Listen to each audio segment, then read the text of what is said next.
Sahabat-sahabat saudara, puji Tuhan atas pertemuan kita kembali. Saya senang bertemu saudara-saudara lagi. Sahabat yang indah ini, kita harapkan pertemuan kita tadi seperti doa yang dilayangkan membawa kita bertumbuh dan bertumbuh dan bertumbuh.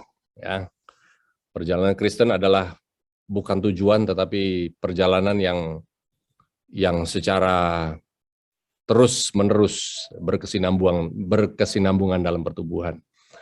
Oke, saudara, saya memberi judul kedewasaan rohani hari ini. Saya rasa kita sebagai umat Tuhan dalam gereja kita ini sudah dengar segala macam khotbah, segala macam pelajaran, sudah sangat lengkap. Jadi judul kita ini bukan suatu yang baru, saya rasa. Tapi ya untuk memulai, saya ingin berdoa singkat dulu ya. Mari kita berdoa. Bapa di surga, isi pikiran kami Tuhan dengan roh-Mu, buka hati kami dan telinga kami Tuhan. Biarlah Tuhan boleh membanjiri kami dengan kasih Tuhan, supaya kami boleh mengerti apa yang Tuhan inginkan untuk kami mengerti hari ini. Supaya kami boleh bertumbuh dan mengenal Kristus lebih dalam lagi. Dalam nama Yesus kami berdoa. Amin. Nah, oke, saudara-saudara. Ayat inti kedewasaan rohani di dalam Ibrani 5 tadi. Kenapa begitu penting? Dewasa, ya. Dewasa ini, kenapa orang harus dewasa? Apa penting dengan kedewasaan ini? Ya oke, orang dengan mudah mengatakan, ya jelas kita perlu dewasa karena supaya kalau dewasa kita bisa berkeluarga, bisa mempunyai keturunan, ya bekerja dengan tanggung jawab dan sebagai dunia aja tahu begitu pentingnya pendewasaan. Tapi di dalam perjalanan kita menjadi orang Kristen, apa ini menjadi dewasa? Ya, menjadi dewasa ini berurusan dengan matang. Manusia ini lahir di dalam daging. Kematangan ini bukan hanya matang kedagingan aja, saudara, di dalam fisik, tetapi matang secara apa? Rohani. Karena apa yang lahir dari daging, ya daging. Kita tidak diciptakan untuk kehidupan daging, tapi kita lebih diciptakan untuk kehidupan roh. Yohanes 3:6, lahir dari daging, ya daging. Karena yang lahir dari roh adalah roh. Tentu kedewasaan ini berurusan dengan apa? Lahir kembali. Barang siapa tidak lahir kembali, tidak bisa melihat kerajaan surga. Ya, pertemuan lalu kita bahas, kalau nggak salah, bagaimana kita menjadi makhluk yang baru. Yang lama ini, ya harus mati, supaya yang baru boleh muncul, saudara-saudara. Ini di ayat tadi ya. Ada apa memangnya dengan kedewasaan yang begitu penting, sehingga Tuhan mau kita ini menjadi dewasa. Ibrani 5. Oke. Tadi ayat berapa? Oke. Kenapa dalam pendewasaan ini sangat-sangat penting? Oke, saya mau baca. Saya nggak bawa kacamata ini. Kenapa begitu penting dalam pertumbuhan kerohanian kita harus menjadi dewasa? Karena kalau kita dewasa ini, apa disebut di sini? Makanan keras adalah untuk orang-orang dewasa. Nah, orang dewasa karena mempunyai panca indera yang terlatih untuk membedakan yang baik daripada yang jahat. Oke. Nah, supaya mempunyai apa ini panca indera? Saya lihat dalam bahasa ini apa ya? Ya. Kemampuan untuk membedakan yang baik dan yang jahat. Jadi artinya kalau kita baca Alkitab ini, baca mudah-mudah aja ya. Orang dewasa bisa membedakan baik dan jahat. Jadi kalau kita tidak bisa membedakan baik dan jahat, artinya apa? Ya, saya bukan ahli teologi, tapi ya kita sangat mudah Alkitab itu. Kalau dewasa bisa bedakan baik dan jahat. Jadi kalau kita tidak dewasa, gimana saudara-saudara? Ya tidak bisa bedakan baik dan jahat. Mau berapapun umur kita, mau sudah punya cucu, punya cicit, punya buyut, kalau tidak dewasa, tetap tidak bisa membedakan baik dan jahat. Apa artinya? Artinya kalau nggak dewasa ya semua oke-oke aja tuh. Ya, apa keputusan kita seperti baik-baik aja, semuanya oke-oke aja. Everything is okay. I have everything under control. Saya semua masih dalam kendali kehidupan saya. Inilah ciri-ciri dari orang yang ternyata tidak dewasa. Walaupun sudah tua. Tetapi sebaliknya ada yang orang masih muda juga, masih kecil bahkan. Ternyata bisa membedakan yang baik dan yang jahat. Apa yang baik dan jahat, saudara-saudara? Yang benar dan tidak benar ini bukan definisi kita, tetapi definisinya firman Tuhan. Buat kita kalau semuanya baik, ya itu definisi kita. Belum tentu buat Tuhan itu baik, apa yang kita anggap baik. Betul ya? Nah, jadi yang baik, yang benar ini cuma bisa ditinjau melalui kacamata firman Tuhan. Kalau nggak gitu, ya hidup kita gini-gini aja. Terus-menerus ngambil keputusan mau kemana-kemana kehidupan kita. Gitu aja terus. Akhirnya apa? Ada ketidakpuasan dalam kehidupan ya. Selalu murung, selalu wondering. Apa ini wondering? Bertanya-tanya, apa ya Tuhan? Apakah saya sudah hidup dengan kehendak Tuhan? Akhirnya jalan hidup itu tidak bahagia, tidak sejahtera. Nah, kalau gitu di dalam ayat yang sama, bagaimana caranya kita menjadi dewasa, saudara-saudara?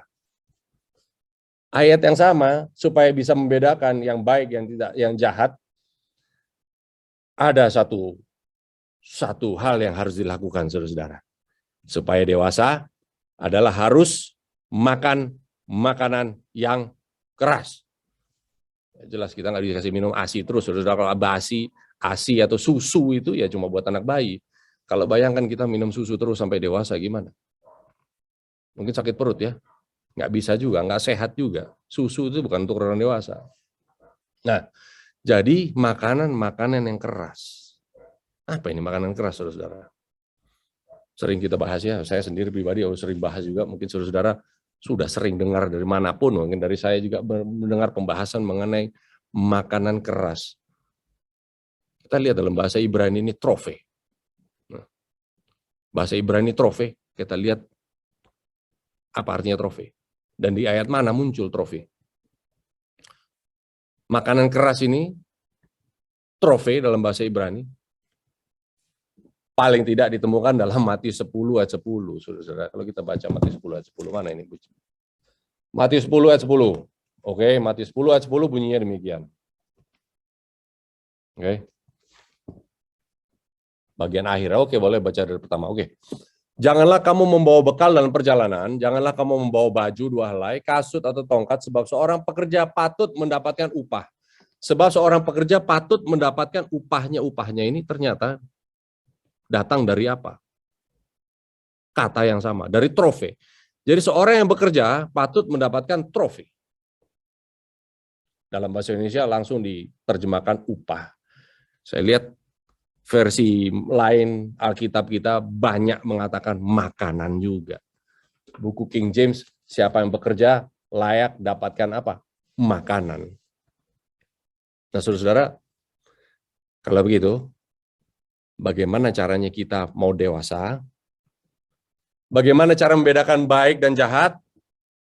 Adalah kalau kita dewasa. Bagaimana dewasa? Adalah kalau kita makan makanan keras alias trofe. Bagaimana caranya dapat makan makanan keras ini? Ya tadi, melakukan pekerjaan Tuhan. Ya. Pekerjaan Tuhan ini, aduh, siapa yang mau kerjakan ya? Pekerjaan Tuhan ini, Injil Tuhan ini proyek rugi, saudara-saudara, nggak ada yang mau melakukan. Tetapi Tuhan bilang, siapa yang bekerja, dia akan dapat makanan keras, dia akan dapat makanan solid, makanan yang mengenyangkan, supaya puas. Ya, inilah diterjemahkan menjadi upah. Ya, luar biasa menarik ya. Nah, ada ayat lagi. Di mana lagi kita dapatkan ini? Makanan. Ya, makanan. Yohanes 4:32, saudara, Yesus sendiri bilang makanan. Nah, Yohanes 4 ini, di saat murid-murid sama Yesus lagi kumpul di satu tempat, udah pada waktunya makan, lalu murid-murid bilang, Yesus makan, ayo. Lalu Yesus bilang, padaku ada makanan yang kamu tidak kenal. Ada makanan yang tidak dikenal. Yesus punya makanan yang mereka nggak kenal. Bayangkan di dalam ruangan itu murid-murid bilang, Yesus makan. Terus Yesus bilang, saya ada makanan yang kamu nggak kenal. Mereka masih berpikir secara fisikal, saudara-saudara, secara lahiriah, lalu bertanya satu sama lain, emang Yesus bawa bekal apa ya? Bawa makan makanan apa ini dia ini? Kita bawa makanan, dia punya makanan yang kita nggak kenal. Makanan apa ya? Saudara, bukan masakan Padang, bukan masakan apa. Bukan. Makanan yang tidak dikenal oleh murid-murid yang Yesus bilang ini adalah apa? Yesus jelaskan sendiri. Yohanes 4:32. Coba kita baca ya. Yohanes 4:32. Tampilkan di layar ini. Tetapi Yesus berkata kepada mereka, padaku ada makanan yang kamu tidak kenal, yang tidak kamu kenal. Jadi saudara-saudara, makanan ini ya, di dalam terjemahan ada yang dibilang broma, ada yang bilang trofe, makanan. Kalau kita bekerja, kita dapat makanan yang mungkin orang lain tidak kenal. Nah, saudara-saudara, Yesus menyinggung murid-murid, kamu sudah bekerja sama aku, sudah beberapa tahun jalan sama-sama sama saya, berjalan menyembuhkan orang, bahkan melihat semua keajaiban yang Tuhan Yesus lakukan. Lalu orang-orang murid Yesus bilang, makanan saya ini kamu tidak kenal. Saudara-saudara, betapa naasnya murid-murid jalan sama Yesus. Yesus bilang, kamu nggak kenal makanan saya. Makanan apa sih itu? Lanjut di ayat di konteks yang sama. Makananku adalah apa? Ayat 34. Makananku ialah melakukan kehendak Dia yang mengutus aku dan menyelesaikan pekerjaannya. Nah, saudara, murid-murid jalan sama Yesus sudah, kalau bisa diresmikan ya, menjadi anggotanya dia, ring satu, lingkaran yang paling mengenal sama Yesus, dikatakan, padaku ada makanan tidak kamu kenal. Artinya apa? Melakukan kehendak Dia yang mengutus aku, melakukan pekerjaan Bapa yang mengutus aku dan menyelesaikan pekerjaannya Dia adalah suatu yang asing bagi kamu. Walaupun kamu ada di dalam gereja, walaupun menurut kamu bekerja untuk Tuhan, ternyata kamu bukan melakukan kehendakku. Makanya makanan ini asing buat kamu tidak kenal apa yang saya lakukan. Wah, saudara-saudara, jangan-jangan Yesus berkata hal ini kepada saya. Loh, saya ini sudah misionaris, Tuhan. Saya sudah bikin televisi, sudah 11 tahun ini televisi nyala. Yesus bilang, Ramon, padaku ada makanan yang jangan-jangan kamu tidak kenal. Saudara-saudara, kalau kita renungkan hal ini, kalau Yesus berkata hal itu kepada murid-murid, Yesus mungkin berkata kepada kita, menurut kita sudah melakukan pekerjaan bagi Tuhan, tetapi yang kita lakukan dalam kehidupan kita sehari-hari, mayoritas dari semua pilihan-pilihan kita, apa yang ada datang dari dalam pikiran kita, hasil dari perkataan kita, datang dari hati kita. Ternyata hati kita belum untuk Tuhan. Segala sesuatu yang kita lakukan, jangan-jangan Tuhan bilang, kamu belum melakukan kehendakku. Makanya kamu belum mengerjakan pekerjaanku. Sehingga jangan harap kamu akan makan makanan keras. Sehingga jangan harap kamu bisa menjadi dewasa. Jangan harap kamu bisa membandingkan yang mana yang baik dan yang mana yang jahat. Ya jelas segala sesuatu sama buat kita, saudara. Buat Yesus beda. Buat kita semua sama. Nah, saudara, kalau kita merenungkan hal ini, Tuhan mengajak kita ini bukan menghukum kita, saudara-saudara. Bukan memperkecil kita punya semangat dan sebagainya, tetapi Tuhan cuma mau adanya satu pertumbuhan, ya. Bertumbuh dan bertumbuh dan bertumbuh. Inilah kita di dalam pertemuan-pertemuan kita ini nggak cukup, cuma sahabat cuma dikasih makan, cuma oke. 30-40 menit setiap sahabat, oke, jam khotbah. Kita diarahkan bertumbuh menjadi dewasa, lalu bisa membandingkan baik dan jahat. Sementara semua pilihan kita, saudara-saudara, buat kita semua ini baik-baik saja. Di mana kita tinggal, ini baik. Pilihan pekerjaan kita, baik. Anak-anak kita sekolah di mana, baik. Pilihan jodoh kita, semuanya baik. Bisnis kita, semuanya baik. Buat kita semuanya baik. Tetapi Tuhan bilang adanya pertumbuhan ini sangat-sangat penting supaya kita ini, berapapun umur kita, diharapkan untuk minta sama Tuhan kasih hikmat. Yang mana yang saya lakukan Tuhan? Jangan-jangan salah. Gimana caranya, saudara? Kembali ke Ibrani 5. Oke.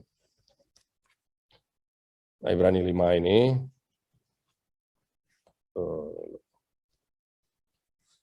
Ibrani 5, Tuhan kasih ayat.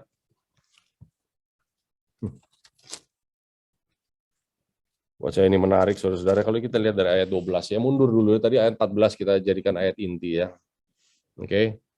Ayat 12. Rasul Paulus mengatakan, kepada siapa ini saudara-saudara? Ibrani. Ibrani bukan orang yang kenal Tuhan. Saudara, Ibrani orang-orang yang tahu mestinya firman Tuhan. Dari dulu turun-temurun punya firman Tuhan. Nenek moyang mereka, Tuhan datang secara langsung. Tuhan berikan mereka ini secara status khusus. Ya, sama kayak orang Advent, saudara. Bahkan lebih hebat orang Advent daripada zaman orang-orang Ibrani. Ya, ditinjau ayat 12. Sekalipun saya baca layar aja. Sekalipun kamu, hai orang-orang Advent, ditinjau dari sudut waktu, sudah seharusnya menjadi pengajar. Saudara, nggak ada anak-anak mengajar ya, ada orang dewasa mengajar. Jadi sudah seharusnya kamu ditinjau sudut waktu, artinya apa? Sudah lama kamu di sini, sudah lama kamu jadi orang Advent. Sudah mestinya kamu jadi pengajar, sudah mestinya kamu menjadi teladan bagi orang lain, kamu menjadi pionir, menjadi garis depan, menjadi pemimpin, ya. Menjadi siapa ini? Menjadi orang-orang yang ada di garis depan. Mestinya kamu menjadi orang-orang itu, tetapi kamu masih perlu lagi diajarkan asas-asas pokok dari pernyataan Tuhan Allah, ya. Dan kamu masih memerlukan susu, bukan makanan keras. Nah, saudara-saudara, ini bicara kepada siapa ini? Kepada orang yang sudah lama mestinya ya ditinjau dari sudut waktu. Kira-kira bicara kepada orang yang sudah lama. Saudara-saudara nggak kenal di semua yang ada di layar ini, tetapi saya rasa kalau kita ada di layar sini, saudara-saudara, saya rasa kita sudah cukup lama. Ditinjau dari segi waktu, sudah lama kita berkecimpung di dalam apa yang kita anggap sebagai kebenaran. Sudah lama kita ada di dalam sini, sehingga mestinya kamu menjadi pengajar, menjadi guru, menjadi teladan. Tetapi kenapa kamu, Rasul Paulus bilang, kita, orang-orang yang sudah lama ini, masih perlu susu, bukan makanan keras.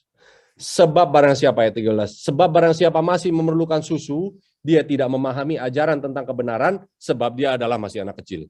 Ya jelas, kamu tidak paham kebenaran ternyata kalau kamu makan susu. Ya, oleh karena itu tadi ayat lagi, tetapi makanan keras adalah orang dewasa, karena mempunyai panca indera yang terlatih untuk membedakan yang baik dan yang jahat. Oke, jadi Rasul Paulus bilang, hai kamu, orang-orang Ibrani, ya tahun 2022 bukan lagi orang Ibrani. Hai kamu, orang-orang Advent, yang sudah lama, yang sudah mestinya mengerti, tetapi kenapa masih diajarkan susu terus? Nah, saudara, kalau gitu apa susu di dalam gereja kita? Sehingga Rasul Paulus bicara hal ini, ya. Rasul Paulus sendiri mengatakan semua yang ditulis itu bangsa-bangsa zaman dahulu itu, semua kisah ditulis, semua pengalaman, ya 1 Korintus 10 ayat 11, Rasul Paulus bilang semuanya itu bicara kepada kita. Ya. Nyonya Wah juga bilang, ya, berapa itu tulisannya, selected messages, halaman 370-an ya. Pokoknya dia bilang begini, semua yang ditulis di dalam Alkitab itu bukan bicara kepada zaman itu saja, tetapi bicara pada kita yang hidup di akhir zaman.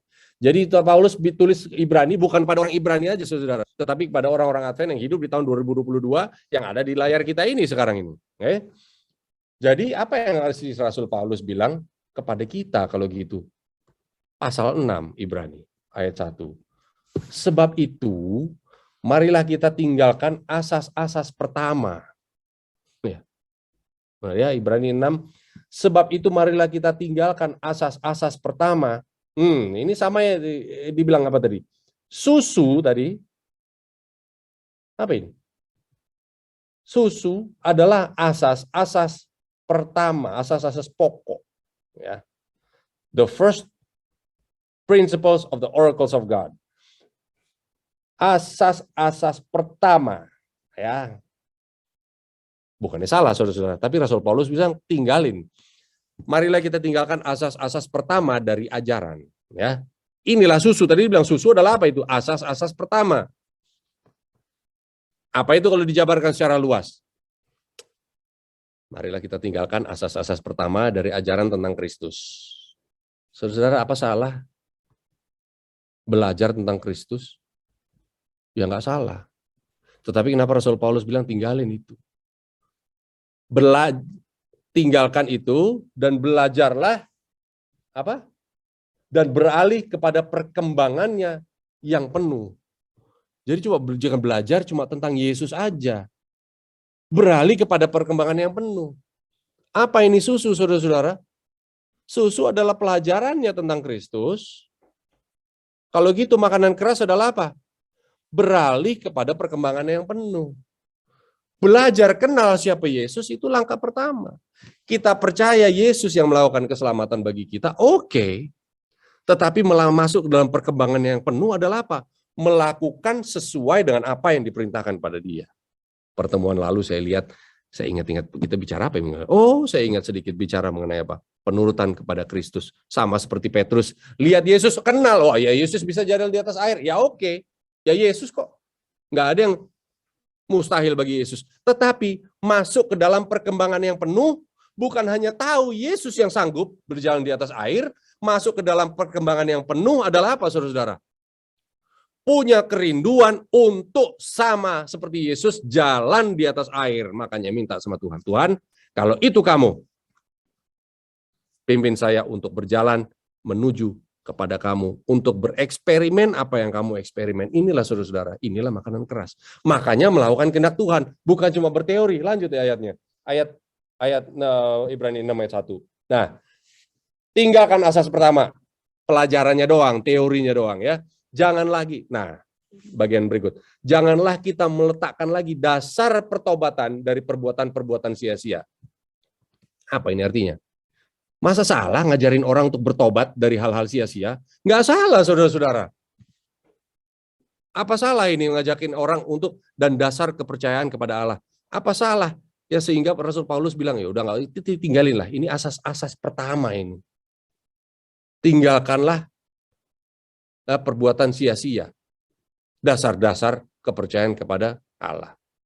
Apalagi ini yang perlu ditinggalkan? Tinggalkanlah ajaran tentang pelbagai baptisan. Loh, apa salah ngajarin, saudara-saudara? Tidak. Mengenai penumpangan tangan, memberkati. Enggak salah. Apa salah mengajarkan kebangkitan orang-orang mati? Oh, ini salah satu doktrin kita, saudara-saudara. Dan hukuman kekal, eternal judgment. Semua ini adalah pelajaran-pelajaran yang baik, tetapi Rasul Paulus semuanya ini adalah asas-asas pertama. Asas-asas pertama, sehingga Rasul Paulus bilang apa? Ini loh yang harus ditinggalkan, supaya kita bisa masuk ke dalam perkembangannya yang penuh. Saudara-saudara, di zaman kita modern, gereja Advent ini ada istilah asas-asas apa? Asas-asas pelajaran ya, yang pertama. Namanya apa, saudara-saudara? Doktrin, 28 doktrin. Saudara-saudara, itulah pelajaran dasar Alkitab yang membawa saudara dan saya masuk ke dalam pergerakan yang luar biasa ini, saudara. Inilah asas-asas pertama yang membawa saudara dan saya percaya bahwa kita hidup percaya kepada Kristus dan kita hidup di dalam akhir zaman dan kita hidup di dalam satu era namanya apa? The judgment. Ya. Ini doktrin perlu pelajari, bagus. Tapi bukan itu terus dipelajari, saudara-saudara, sehingga kita tidak berkembang. 28 doktrin ini bagus juga dipelajari di mana? Ya di kelas baptisan. Kalau sudah kelas baptisan kita percaya, kita terima Kristus sebagai juru selamat, masuklah kita dalam satu anggota pergerakan gereja yang luar biasa ini. Terus ngapain? Belajar lagi 28 doktrin, saudara. Perlu nggak? Saya rasa tidak perlu. Karena itulah yang sudah menjadi kepercayaan bagi kita. Kalau kita dalam 28 doktrin ini ada mengenai sabat. Saudara, kalau kita masih perlu belajar mengenai sabat lagi, saya rasa itu buang waktu. Bukan karena kita tidak percaya. Justru kita harus hidup sesuai dengan apa? Dengan materai Tuhan yang hidup. Apa artinya, saudara-saudara? Sabat. Ngomong-ngomong. Ya. Berapa hari lalu kita baca renungan luar biasa ya. Ada ayat mengatakan pada kita, datanglah kepadaku, kamu yang berbeban berat dan letih lesu, karena aku akan memberikan kamu kelegaan. I will give you rest. Aku akan memberikan kamu istirahat. Apa ini istirahat, saudara-saudara? Kita tahu sabat adalah istirahat. Datanglah kepada kamu yang berbeban berat dan letih lesu, aku akan berikan materai milikku. Sabat adalah menjadi tanda bahwa kamu ini milik saya. Bukan cuma hari ke-7, jam 9 sampai jam 12, saudara, di saat kita Zoom. Sabat ini artinya kita sudah masuk di dalam apa? Peristirahatan dengan Tuhan. Apa artinya, saudara? Letih lesu. Kita ini cari dunia ini, cari segala sesuatu, bikin rencana, bikin planning, anak-anak kita didik, supaya oh nak, kamu bisa sukses, supaya kamu bisa punya bisnis bagus, menjadi orang sukses, kamu menjadi orang terpandang, dan bantu itu gereja, nak. Ya. Semua rancangan kita, saudara-saudara, kalau kita mau jujur, nggak usah bilang di sini ya, kalau kita mau jujur, berdoa sama Tuhan pribadi, dikunci kamar itu, Tuhan, jangan-jangan saya punya kerinduan adalah hanya untuk sukses di mata dunia. Makanya cari segala macam karir, segala macam bisnis, saudara-saudara, supaya apa? Supaya mimpi itu terlaksana. Di tengah jalan, apa yang kita bikin, saudara-saudara? Semua pekerjaan-pekerjaan kita. Ada yang letih dan lesu atau enggak? Banyak. Banyak yang mengatakan, kok kerjaan saya gini-gini aja? Tidak ada kepuasan rohani. Dalam melakukan kehendak kita, tidak ada kepuasan rohani, kita mengatakan sama Tuhan, Tuhan, kenapa ya hidup saya cuma gini-gini? Tidak ada sesuatu yang mengisi kekosongan kehidupan saya. Saya ingat, saudara-saudara, bulan Juli tahun 2008, saya berdoa, Tuhan, saya ini merasa hampa. Nggak tahu ini, kerjaan 2009. Saya berdoa, Tuhan, kenapa saya merasa hampa ya? Saya nggak tahu, saudara-saudara, ada yang pernah merasa seperti itu atau enggak. Saya rasa ada pernah orang merasa demikian. Tetapi, ya saudara-saudara, ada yang membedakan. Ada yang mau berbuat sesuatu, ada yang tetap aja menikmati kehampaannya. Tapi Tuhan bilang, datang padaku, kamu letih lesu, kamu capek enggak? Hei Ramon, kamu capek enggak hidup seperti itu? Artinya apa? Ngejar segala sesuatu, kadang dapat, kadang enggak. Lebih banyak enggak dapatnya, saudara-saudara. Kalau dalam dunia usaha, dalam dunia bisnis, dalam dunia karir, yang kita kejar selalu dapat atau enggak? Enggak dapat juga. Dapat, tapi kadang enggak dapat. Kejar terus.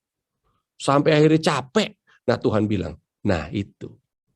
Sudah terbukti bahwa kamu capek toh dalam hidup. Datang padaku. Sabat ini adalah materai Tuhan, bahwa di saat kita mengatakan, oh ternyata begini cara ikut Tuhan ya, ada kelegaan, ada sukacita, maka ada sabat hari yang senang. Benar nggak itu dalam kehidupan kita, saudara? Jangan-jangan sabat hari yang paling bikin capek ya. Datang ke gereja, udah baju rapi-rapi, siang rapat gereja, latihan nyanyi, Pathfinder, sampai sore digas terus. Akhirnya menjadi hari beban. Ya. Ada nggak sabat dalam arti sesungguhnya kita datang sama Tuhan, serahkan semua kehidupan kita, semua doa kita ini sampai benar-benar full. Ada kepuasan, kelegaan. Saudara-saudara, 28 doktrin ini bicara mengenai sabat. Oh bagus. Tapi bukan dari tinjau lagi dengan, mengerti nggak itu sabat itu nanti diserang oleh namanya antikristus. Kita belajar sejarah bagaimana sabat Tuhan ini diserang. Sabat itu adalah hari ke-7. Saudara nggak perlu lagi belajar itu secara teknis, nggak perlu lagi dipelajari. Tetapi masuk ke dalam perkembangannya yang penuh adalah apa? Mengerti arti sabat sesungguhnya. Ada nggak istirahat yang secara penuh, secara hakiki kita nikmati? Bersama Tuhan, jalan sama Tuhan, kita tinggalkan semua rancangan-rancangan kita, rencana kita jalanin sekarang rencananya Tuhan. Saya bilang sama Tuhan, Tuhan, saya mulai bosen dan jemu dan jenuh. Jalanin jalan saya ribut, saya stres, saya mau cari pakai jalanmu sekarang. Nah, saudara-saudara, melakukan kehendak Tuhan, luar biasa. Tuhan janjikan apa, saudara? Tuhan janjikan trofei. Tuhan janjikan apa? Makanan yang mengenyangkan. Bukan cuma susu. Saya ini berat 82 kilo, kalau dikasih susu tok tiap hari, saudara, nggak mungkin kenyang. Harus makanan solid, yang keras, yang penuh nutrisi. Apa ini cuma bisa didapatkan dengan apa? melakukan kehendak Tuhan. Karena apa? Kalau melakukan kehendakmu sendiri, cuma minum susu itu terus, pasti ada kehampaan. Apapun yang kamu kejar dan kerjakan, sehebat apa saudara punya karir, sudah di puncak karir kita ini, sudah jadi direktur lah, di BUMN lah, sudah punya bisnis kuat lah, sudah punya apa, ya usaha yang luar biasa sukses, ada nggak kehampaan? Pasti ada kalau kita tidak melakukan kehendak Tuhan. Nah, saudara, Rasul Paulus mengatakan, ini semua bagus. Tetapi kita harus masuk ke dalam perkembangan yang sesungguhnya. Kalau kita di dalam sekolah sahabat, dalam khotbah, kita cuma bahas, cuma permukaannya. Oh, kenapa? Mengenai Yesus datang. Saudara-saudara, saya akhir-akhir ini melihat nggak penting bicara mengenai Yesus datang, saudara-saudara. Kenapa? Karena Yesus sendiri bilang, nanti itu adalah sesuatu yang tidak pernah dilihat manusia, tidak pernah didengar telinga, tidak pernah dibayangkan oleh hati kita dan pikiran kita, yang Tuhan akan sediakan. Jadi ngapain saudara?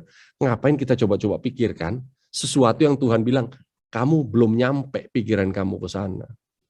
Jadi Yesus datang kedua kali masuk kerajaan sorga, jalan dari emas, pintu dari mutiara. Itu hal-hal yang kita nggak pernah bayangkan. Jadi kalau buat saya, nggak usah dibicarakan, saudara-saudara. Kenapa? Karena itu adalah susu. Masuk ke dalam perkembangan yang penuh, artinya apa? Sebelum Yesus datang kedua kali, memulai satu kerajaan baru, kita masuk dulu ke dalam kerajaan yang dia sudah sediakan. Masuk nggak kita di dalam kerajaan yang dulu Tuhan sudah buat?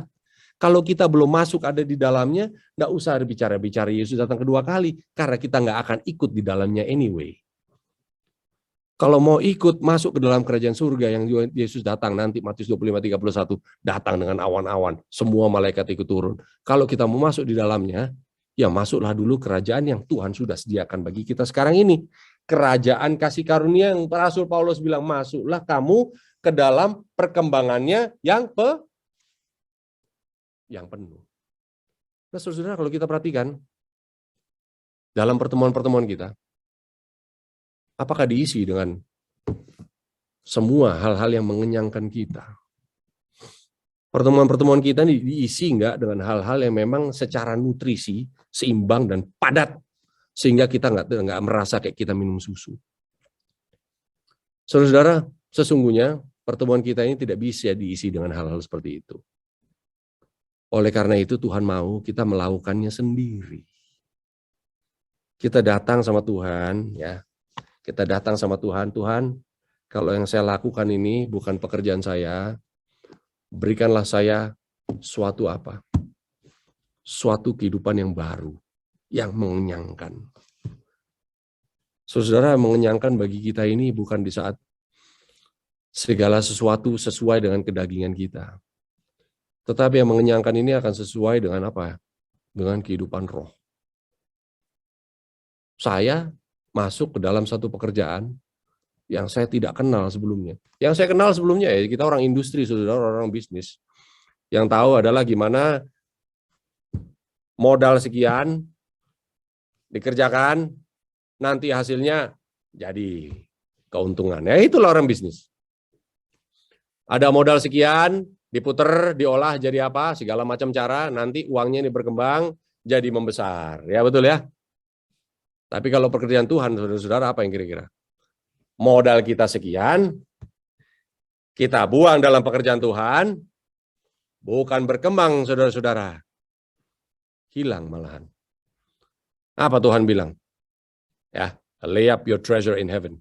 Kumpulkanlah hartamu di surga, bukan di dunia yang dimakan kerat dan ngengat.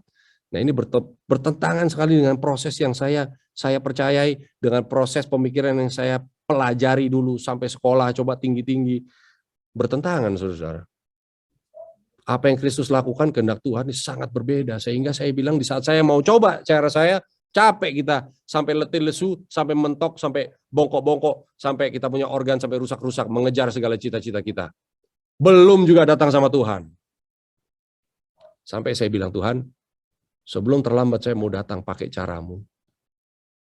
Kalau ada uang 1 juta, kita mau berbisnis, kita harapkan jadi 10 juta rupiah. Kalau datang sama Tuhan ada 1 juta. Tuhan bikin jadi 0, saudara-saudara. Tetapi berubah bentuknya. Jadi satu yang kekuatan yang luar biasa.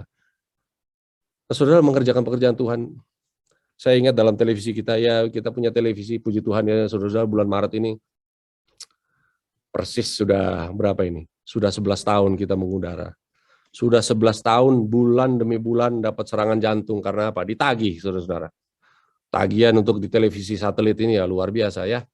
Sampai menyedot segala sesuatu kayak debu, sedot debu, debunya hilang ya, uangnya hilang juga dalam pekerjaan Tuhan. 11 tahun kemudian saya melihat ke belakang, luar biasa. Tuntunan Tuhan. Di saat bekerja untuk Tuhan, Tuhan berikan kita makanan yang kenyang, Matius 10:10 tadi kan. Supaya kita belajar untuk mengetahui yang mana yang jahat, yang mana yang benar. Dalam pekerjaan Tuhan, saya kasih contoh cerita aja, saudara. Pekerjaan Tuhan ini, setiap 2 tahun saya dipanggil untuk setiap 2 tahun dipanggil untuk perpanjang kontrak. Perpanjang kontrak, 2 tahun habis, oke. Perusahaan besar, telekomunikasi datang panggil. Pak, mau diperpanjang lagi nggak ini Pak layanannya? Aduh, saudara-saudara, terus terang sudah 11 tahun ini, selalu kalau ditanya 2 tahun berakhir ini, saya dak-diduk. Terusin nggak ya Tuhan ya? Mau apa lagi? Udah kayak orang nih, handuk sudah kering, diperes. Gimana saudara, ada airnya nggak? Sudah kering, tapi coba diperes lagi. Tuhan, gimana kita mau lanjut atau enggak? Kasih saya hikmat Tuhan. Kasih saya tanda ini, kalau Tuhan kasih saya tanda ini, saya berhenti atau lanjut. Saya minta sama tanda sama Tuhan, saudara, pekerjaan televisi ini hanya akan saya berhentikan di saat apa? Ya di saat dihentikan oleh perusahaan stasiun satelit tersebut. Alias apa? Kalau nggak ada pembayaran ya sudah berhenti aja. Saya bilang Tuhan, tapi kalau ada berarti Tuhan mau terus. Nah saudara, di saat beberapa tahun lalu, nggak usah sebut tahunnya ya, saat kontrak berakhir saya dipanggil, Pak mau perpanjang nggak? Saudara-saudara saya bilang, mungkin saya nggak mau perpanjang Pak. Kenapa Pak Ramon? Udah lama loh di satelit. Saya bilang, Pak terus terang capek. Ya. Oh ya saya mengerti sebagai televisi rohani, ya tidak ada keuntungan, ya pasti capek ya Pak ya. Tapi coba 1 minggu ini Bapak pikirkan, nanti minggu depan kalau Bapak mau tetap terusin, ya Bapak datanglah tanda tangan lagi perbarui ini kontrak. Kalau enggak minggu depan enggak ada kabar, ya sudahlah. Bapak kita terima Bapak mau berhenti layanannya. Oke. Kasih 1 minggu saya berdoa saudara-saudara. Tuhan, kalau ada satu titik cerah, karena saya capek menjalankan pekerjaan ini saudara-saudara. Kalau Tuhan kasih saya semangat baru minggu ini, biarlah saya teruskan. Tapi kalau nggak ada berita apa-apa, ya sudahlah Tuhan, maaf ya Tuhan, saya mau berhenti. Mungkin Tuhan dengar doa saya, saudara-saudara. Dalam minggu tersebut ada yang nelpon saya. Saudara Ramon, ya. Gimana pelayanan? Oh baik. Gimana televisi? Masih nyala? Oh masih. Banyak orang nelpon sudah bertahun-tahun nggak telepon, tiba-tiba telepon banyak kayak gitu. Gimana televisi? Masih nyala atau enggak? Masih. Jadi waktu itu orang tersebut bilang, ada yang perlu saya bantu, doa. Oh, saya bilang, oh doa doang nih, nggak apa-apa lah, doa lah yang penting ya. Saya bilang, oke, doakan. Saya harus mengambil keputusan minggu ini, saya mau teruskan televisi ini atau tidak, karena kontrak sudah mau berakhir bulan depan. Oh gitu ya? Oke, kita doakan. Saudara-saudara, besoknya dia telepon sama saya. Pak Ramon, ya. Apa yang membuat Bapak ragu? Saya bilang, Pak, saya ini ragu. Karena apa? Berat jalanin televisi ini. Berat apanya, Pak? Ya berat, dananya berat. Jadi saya berpikir untuk tidak lagi melaksanakan. Karena saya nggak berbisnis lagi. Saya full saya murni dalam pelayanan, jadi saya nggak berbisnis. Lalu orang tersebut bilang, kami berdoa, sekeluarga, mengambil keputusan untuk kalau Bapak mau meneruskan kontrak dalam 2 tahun ke depan ini, ya, kami memutuskan untuk bayar biaya televisi semua. Waduh, saya bilang. Puji Tuhan. Bener nih. Iya bener. Wah, saya belum pernah ada orang berkomitmen begitu panjang.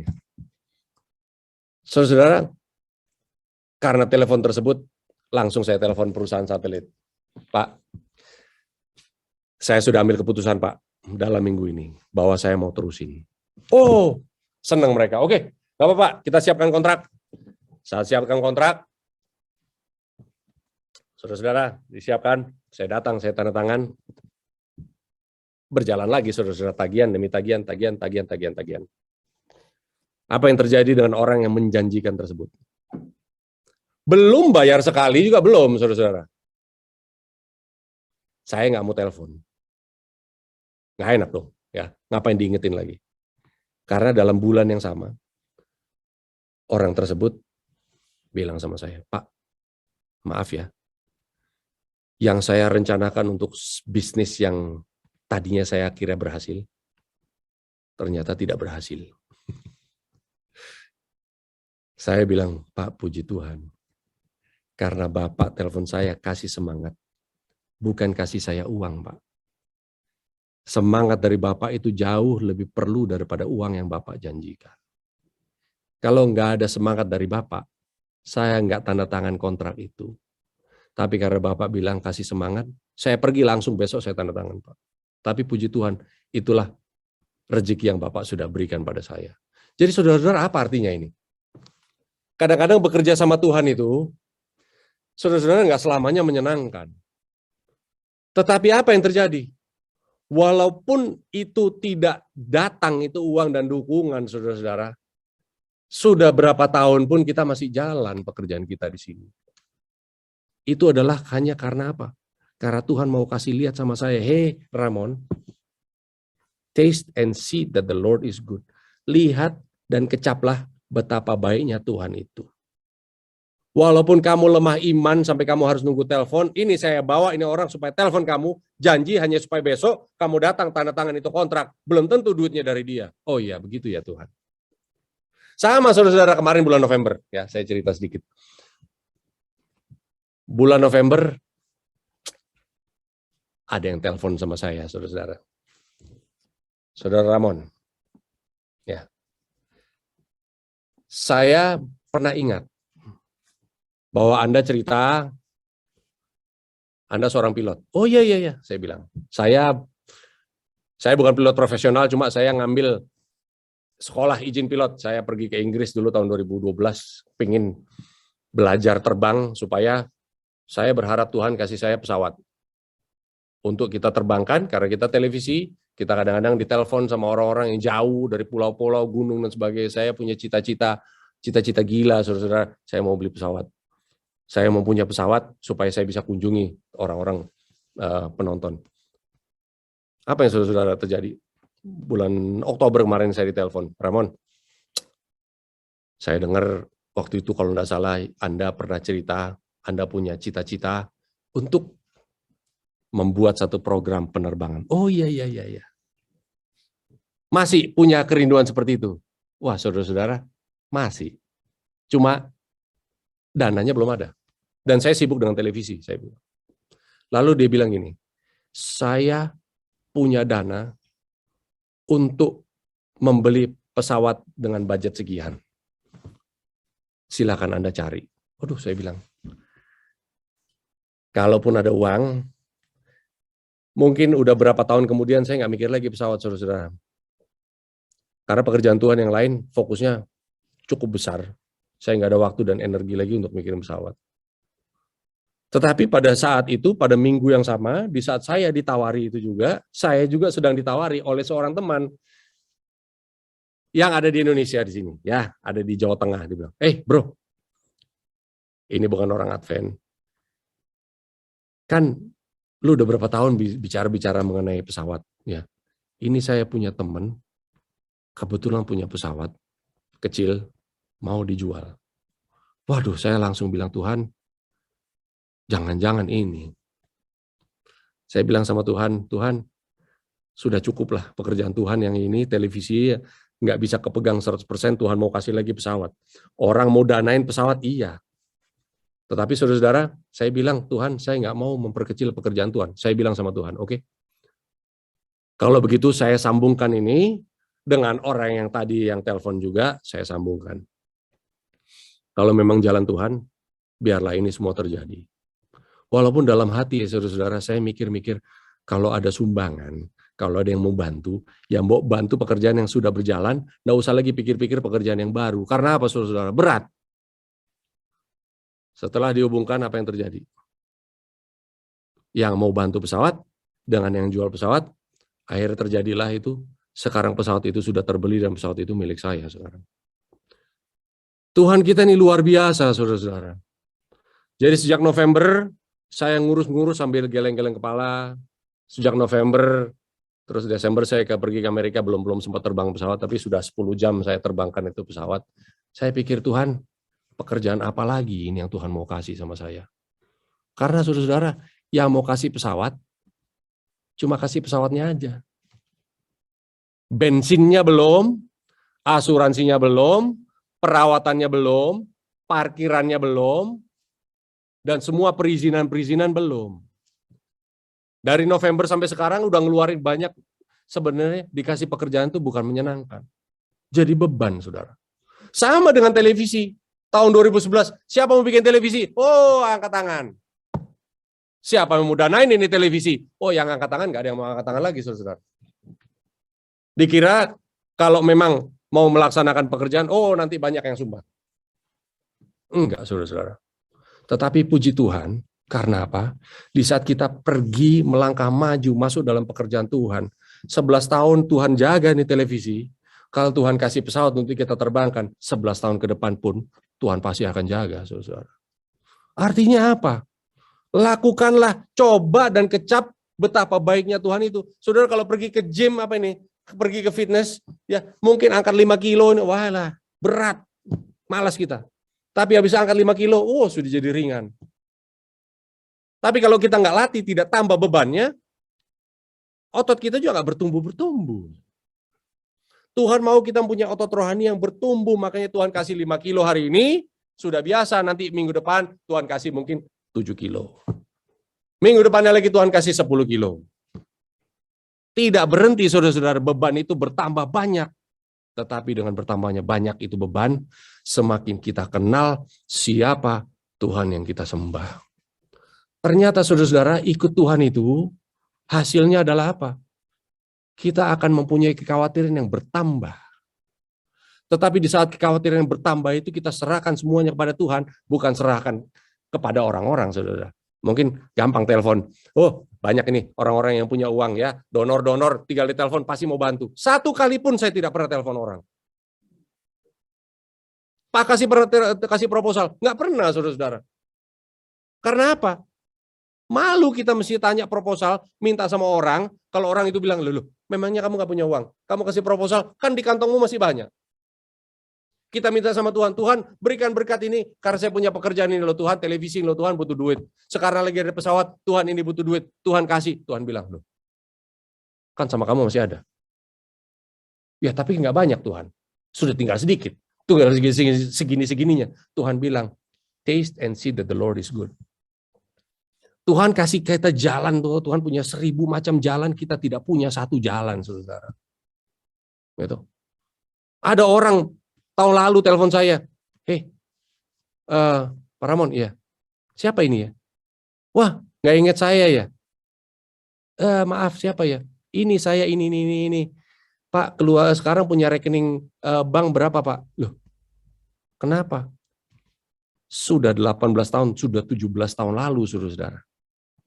Ya, ada uang saya lah terpakai sama suami istri. Tidak pernah dikembalikan. Tapi ya sudahlah, lupakan ya. 18 tahun, 17 tahun kemudian dia nelfon sama saya. Tolong kasih nomor rekening. Saudara-saudara, hal-hal seperti itu menjadi bagian kita. Kadang-kadang kita mau melupakan orang punya, ya kita bukan ngomongin hutang ya, cuma hal-hal seperti itu Tuhan bisa balikkan sesuatu yang kita anggap menjadi malapetaka, Tuhan akan bisa balikkan menjadi sesuatu yang luar biasa. Mungkin kita berpikir, oh inilah maksudnya Yohanes 11 ayat 40 ya. Kalau kamu beriman, kamu akan melihat kemuliaan Tuhan. Oh, inilah artinya kalau gitu, Yohanes 11 ayat 40 itu. Kalau kita mempunyai uang, utang, kita ampuni dia, nanti pada saatnya, nanti kemuliaan Tuhan adalah di saat uang itu kembali dengan bunganya yang begitu besar. Itu kemuliaan Tuhan. Bukan, saudara-saudara. Kalau kita punya iman, kita akan melihat kemuliaan Tuhan. Apa kemuliaan Tuhan? Adalah di saat kita melakukan sesuatu, sudah tidak lagi berharap untuk segala sesuatu itu kembali. Kemuliaan Tuhan di saat kita sudah tulus melupakan. Di saat kita sudah tulus ikut Tuhan. Kadang-kadang ikut Tuhan, kita mengerjakan pekerjaan Tuhan, kita bilang apa? Tuhan, saya sudah bekerja untuk Tuhan ya, sekarang Tuhan balas segala sesuatu, karena Tuhan sudah punya utang sama saya. Enggak, saudara. Kemuliaan Tuhan adalah di saat kita ikut Tuhan, menanggung resiko segala sesuatu yang semestinya tidak pantas kita tanggung. Itulah 2 Petrus 1 ayat 19. Kasih karunia adalah di saat kita sadar kehendak Tuhan, mau menanggung penderitaan yang tidak pantas kita tanggung.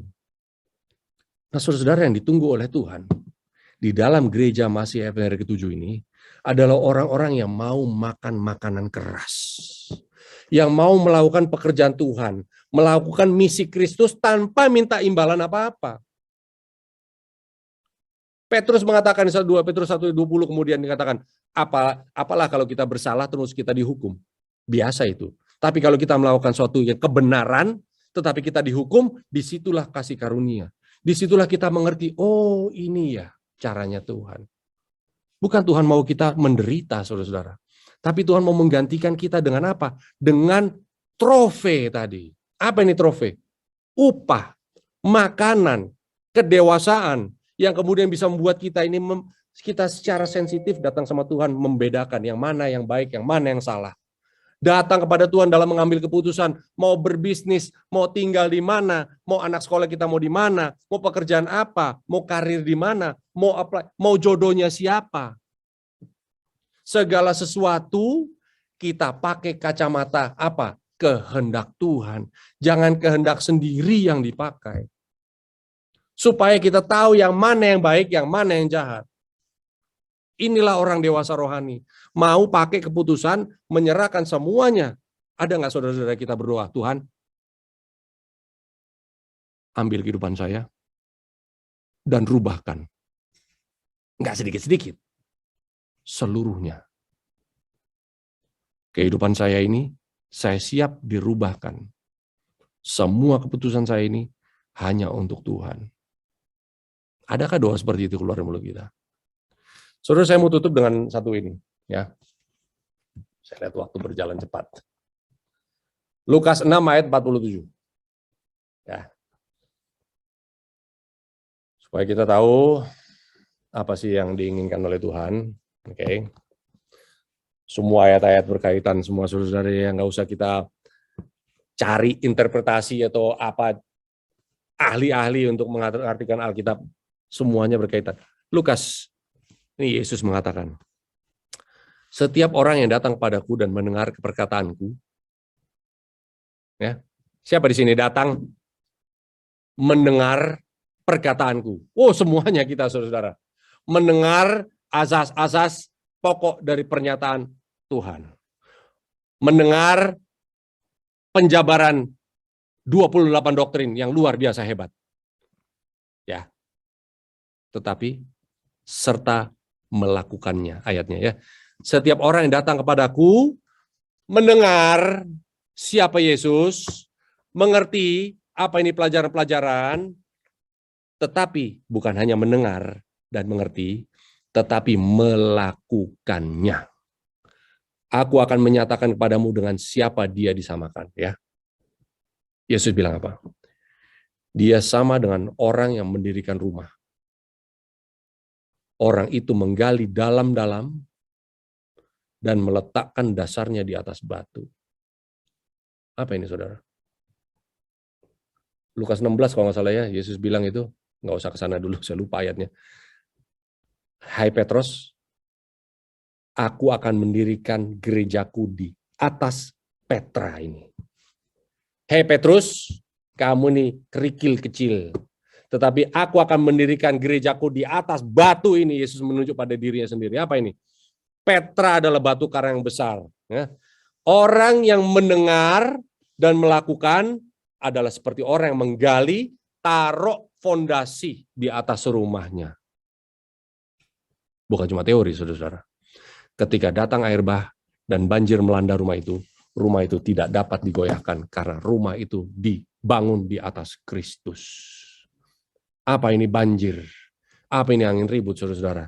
Kalau kita lihat di semua berita-berita ini, inilah angin ribut, saudara-saudara. Nggak usah dibahas satu persatu, tapi banjir, air bah, angin ribut akan datang. Siapa yang akan berdiri teguh? Adalah orang-orang yang mengambil keputusannya berdasarkan firman Tuhan. Inilah doa dan harapan saya, saudara-saudara, supaya kita boleh bertumbuh di dalam Yesus. Amin. Kita berdoa. Bapa di surga, terima kasih Tuhan atas jam yang indah. Tuhan satukan kami kembali, saudara bersaudara, untuk menguatkan satu sama lain, Tuhan. Di tempat yang berjauhan, hati kami bersatu, tertuju padamu, Tuhan. Kami teringat misi yang Tuhan bebankan ke pundak kami. Tuhan mengajak kami untuk masuk ke dalam satu peristirahatan, mengerti rancangan Tuhan yang penuh dengan damai sejahtera.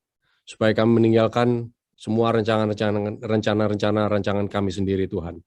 Karena kami tahu disitulah ada damai sejahtera sesungguhnya.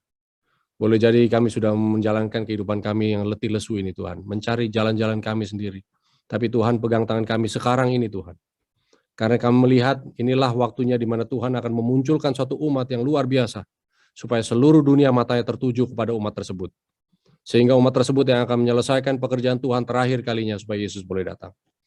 Tuhan, kami mempunyai kerinduan untuk masuk ke dalam kerajaan surga, tapi Tuhan undang kami masuk ke dalam kerajaan kasih karunia yang Tuhan sudah dirikan. Ajari kami jalan-jalan-Mu, Tuhan, supaya kami tidak takut, supaya kami melangkah, bukan hanya percaya dari mata dan telinga kami sendiri, tapi mempunyai kerinduan untuk melakukannya. Karena di dalam Tuhan tidak ada yang mustahil. Biarlah Tuhan berkati jemaat ini, jemaat Mount Moriah, semua pendeta pemimpin, semua jemaat yang tergabung dalamnya, Tuhan, masing-masing kami, Tuhan berikan beban, dan juga sarana supaya kami bertumbuh, yaitu sarana penginjilan. Biarlah kami dengan semangat melakukan segala sesuatu, walaupun kedagingan kami merasakan itu adalah suatu kerugian. Tapi Tuhan berikan kami makanan yang sungguhnya yang akan mendewasakan kami dalam iman. Terpujilah nama-Mu Tuhan hari ini sampai selamanya. Dalam nama Yesus kami berdoa. Amin.